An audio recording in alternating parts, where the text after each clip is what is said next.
umaresto ka ng tao, pag inaresto ka ng pulis, pwedeng hindi dala ng pulis ang warrant mo? Pwede. Sasabihin lang ng pulis kayo, oy, arestado ka, may warrant ka. Nasaan ang warrant? Doon sa istasyon, halika na. That's perfectly legal. Klaruhin natin. Pwede bang sabihin ng pulis na, uy, arestado ka, may warrant ka, andun, nasa police station, halika na.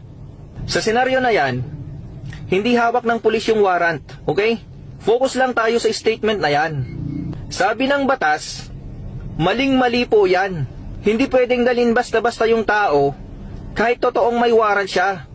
May tinatawag tayong legal manner of execution. Ibig sabihin, may proseso yan. Number 1, dapat sabihin mo sa kanya na may warrant siya. Number 2, dapat sabihin mo sa kanya kung anong nilalaman ng warrant niya, kung anong ikinaso sa kanya. Number 3, dapat sabihin mo sa kanya yung mga karapatan niya. Right to remain silent at right to counsel. Lahat tayo ay may right to be presumed innocent until proven guilty.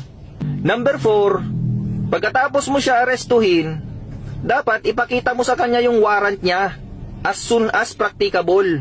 Walang sinabing time frame ang batas kung gaano katagal mag-antay yung tao para ipakita sa kanya yung warrant. Basta ang sinabi ng batas, pagkatapos mo siya arestuhin, ipakita mo sa kanya yung warrant kapag hiningi niya. Hindi sapat yung sabihin mo lang na may warrant siya tapos dalhin mo na siya agad. Invalid arrest pa rin yun kasi hindi nasunod yung lahat ng proseso. Magiging grounds yun para mag-file ng motion to quash yung tao. Kaya maraming nakakalabas na mga akusado dahil sa invalid arrest na yan.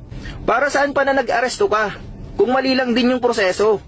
E di nagsayang ka lang ng oras at energy. Tandaan mo, pulis ka, tagapagpatupad ka ng batas. Dapat ikaw mismo ang unang susunod sa mga proseso ng batas na ipinapatupad mo. Hindi yung ikaw pang unang lalabag sa batas. Napakabulok na sistema.